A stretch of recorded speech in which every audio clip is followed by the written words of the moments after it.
ఇప్పుడున్న పూరిని ఒకప్పుడు ఇంద్రజమున మహారాజు అనే పరిపాలించునేవాడు. అతని భార్య పేరు గుణీసాదేవి. అతను నీలమాధుడి భక్తుడు.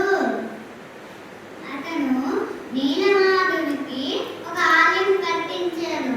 కానీ అందులోకి నీలమాధుడిని ఎలా తేవాలి, ఎక్కడ ఉంటాడు, ఎలా ఉంటాడు అని అలా పడుకుంపోతే కలలోకి స్వామి కనిపించి, రేపు ఉదయాన్న నదిలో ఒక దొంగ కొట్టుకొని వస్తాడు. ఆ దొంగ తీసుకొని నువ్వు దేవతామూర్తుల్ని తయారు చెయ్యు అని చెప్పాడు. అప్పుడు ఇంద్రజమున మహారాజు పడుకొని లేచి నది ఒడ్డు దగ్గరికి వెళ్ళాడు. అప్పుడు అనుకున్నట్టుగానే ఆ దొంగ వచ్చింది. ఆ దొంగ వస్తే ఆ దొంగకి కొన్ని శిల్పికి అప్పచెప్పాడు, మీరు దేవతామూర్తుల్ని తయారు చేయండి అని. అప్పుడు ఏ శిల్పీలు తను తాకలేకపోతే అప్పుడు ఎక్కడి నుంచో ఒక వ్యక్తి వచ్చి, నేను వీడిని చేస్తాను, కానీ నన్ను ఈ దొంగని ఒక గదిలో పెట్టండి, నేను వచ్చి తలుపులు తీసినంత వరకు ఎవ్వరు తలుపులు తెరవకండి అన్నాడు. అప్పుడు రాజు అలాగే అనేసి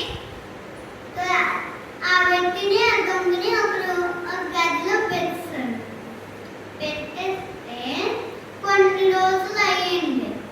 అప్పుడు గుండీచాదేవి అనుకుంది, ఆ గది దగ్గరికి వెళ్ళి చూసింది, శబ్దాలు ఏమీ రావడం లేదు.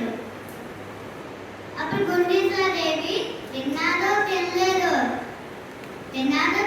చేస్తున్నాడో చేయలేదో అని తలుపులు మొత్తం తెరిచింది. తలుపులు తెరిచేస్తే ఆ వ్యక్తులు మాయమైపోయారు. కానీ దేవతామూర్తులు అసంపూర్తిగా ఉన్నాయి. ఇప్పుడు రాజు చూసి, ఏంటి రాణి ఇంత పని చేసింది, దేవుడు అసంపూర్తిగా ఉన్నారు అని బాధపడ్డాడు.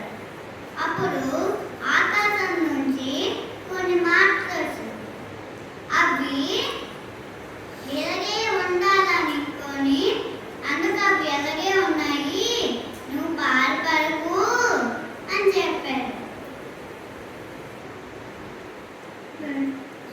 తీసుకెళ్ళి